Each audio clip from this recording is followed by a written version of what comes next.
Who's governing the house? Your physical vessel is the house, right? Biblically, that's what it says. You are the house of God. Now, let me show you why this matters.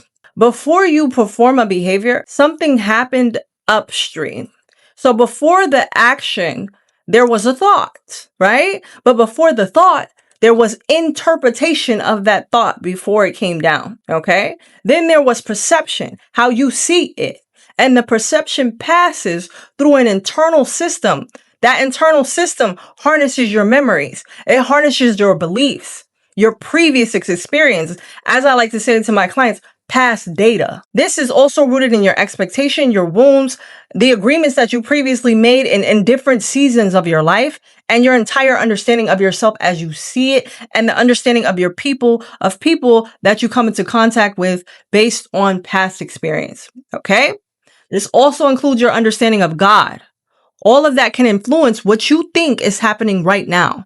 So two people can stand inside very similar circumstances and experience them very differently, because the circumstance is not the only thing involved. There is also the reference frame through which circumstance is being interpreted. All right. And this is where I bring in relativity. Relativity in physics is very interesting, and I like to use it a lot in my teaching, because I think everything is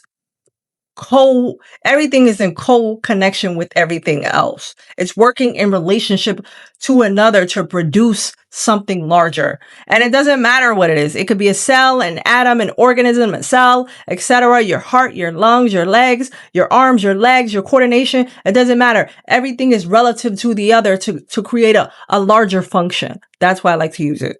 So in physics, certain measurements are described as relative to a frame of reference, okay? So for example, let's say I'm sitting on a train. I can be stationary relative to my seat, in relation to my seat, while moving rapidly relative to somebody standing beside the railroad tracks. Does that make sense? This doesn't mean that reality is imaginary, okay? What it means is that the description depends partly upon the frame from which the measurement is being made. So basically the vantage point, the viewpoint, the perception. So I'm not saying Einstein was teaching trauma psychology. That's not what I'm saying.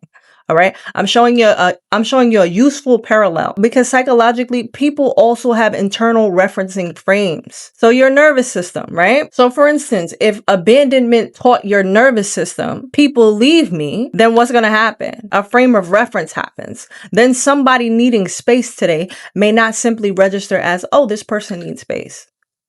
Your system may